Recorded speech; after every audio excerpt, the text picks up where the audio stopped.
Well, so you saw some really terrifying things, Yes. but at the same time, there were different inventions and things that came about. I like the fact the story you told me about how the young children, yourself included, tormented the Germans with Yes. the wire. I thought that was Yes. quite interesting. So, you know, when you're young, you have no fear, so that's probably true. And I want to hear the story about I find it fascinating is through such terrible times, just trying to scurry for food and what you would have to eat. What did you guys do? I mean, Well, it became so that there really wasn't anything to eat. They would say, okay, this week coupon so and so you can get bread on, or coupon so and so you get an egg on.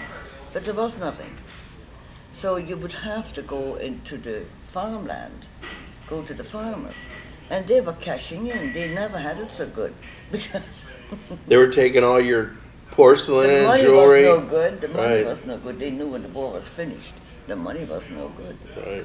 So they would trade it for goods and wedding rings, anything. My It was goodness. not nice. Yeah. So, in the reality and in the truth, the Germans were not so nice to you. I remember No. you were telling me something. You were watching a film as a young girl, and it showed one of the Allies' planes shooting down a German aircraft, and you applauded. And Yeah. what happened? Well, it took me over a year to get rid of it. I swear the man slapped me with a steel club. Who slapped you? A Waffe SS. Luftwaffe A SS. Waffe SS. Right. And I'm sure till today that club was made from steel. And it gave me an unbelievable concussion. And my whole mouth on the inside was open. I couldn't move my neck. But you know what? Life went on because somebody next door had it worse than you did. Yes. And you didn't complain Right. because somebody else lost an arm or a leg or whatever. So whatever you didn't complain. So, in raising your children, did you pass this on to them? Things the philosophies that you and the things you saw in the war, did you share that with your children? Do you feel that these things to appreciate what you have and Well, what I've done is I shared the funny parts with them more than anything. yeah, Funny things that Yeah. happened, not so much the miserable things. right. Because it took me 60 years before I could face that with myself. Right. Well, one of the things that I think is very important, I think one of the reasons I wanted to have this esteemed interview with you today is that I wanted to talk about how this can happen again in our history. And what happened was bad. And we should not wipe the ashes under the carpet, so to speak. Yeah. And, you know, as Americans, I think we've become soft. You know, you appreciated Americans when, right? You have good feelings for Americans. You do live in America. I'm You're an an American American. citizen. So I think that this can happen again, and America needs to be strong. And what are the ways that we can do that? You know, what are some of the ways someone that's experienced war? What are we lacking? What do you feel that we could do better as a country? Well, what scares me is also history. It took 5 years for Hitler to put his implants in all the different countries.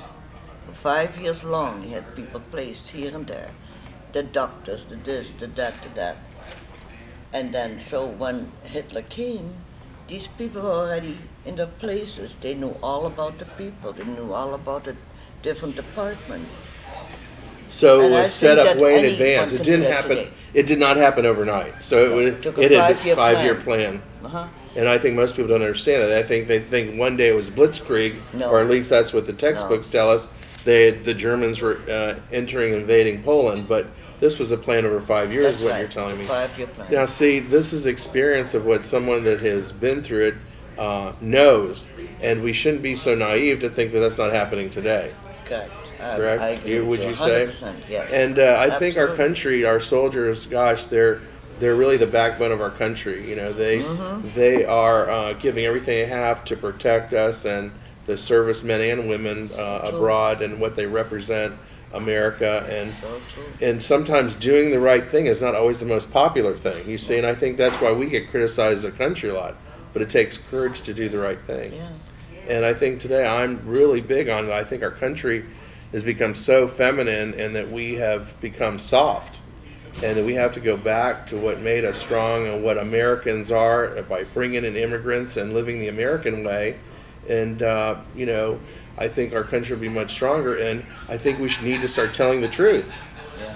Just like in this case, no one talked about the 5-year plan, knew about this, and you tell me for the first time it's not written in any textbook that Hitler was already infiltrating. For 5 years, and and anyone else could do the same. well, the or Russians might be doing it the same. Well, I think the Russians did during the Cold War. Would you agree? I think that was an attempt, and I think today there's forces out there Yes. that are happening that we have to be aware of and not be so naive and want to hear the truth. We become a society where we don't want to hear the truth. So everyone wants to hear the good news. Even in meetings of corporations, I notice it. That here, if you want to bring up a subject that's to the best interest of the company to make a change, but because everybody's doing this to the guy that's in charge, the company goes down the drain because no one's willing to speak up to say the truth because he's ostracized. That is a problem that's becoming in the American culture. So we need to change that. And I think books like this and people like yourself willing out to go out and speak and to mention the things that have happened in the past is very important. People like we're fortunate enough to have my mother still alive today, because history does repeat itself, and countries that have a strong army usually last a lot longer than those countries that don't. And I think they should have good information services, intelligence gathering. I think it's extremely important today. So you believe in the checks and balances of what takes place, to know what's going on, and everyone to be involved more in current events and know what is happening in your country And and around the world. I also believe that they should get these people from the beginning. If they would, in the beginning, put Hitler down, that would have saved 47 million people. I mean, in the beginning... Well, that's a conversation I think ourselves we could have even more. I think a lot has to do about the economics. Hitler started buying lots of products and spending money, so everything is fine and dandy.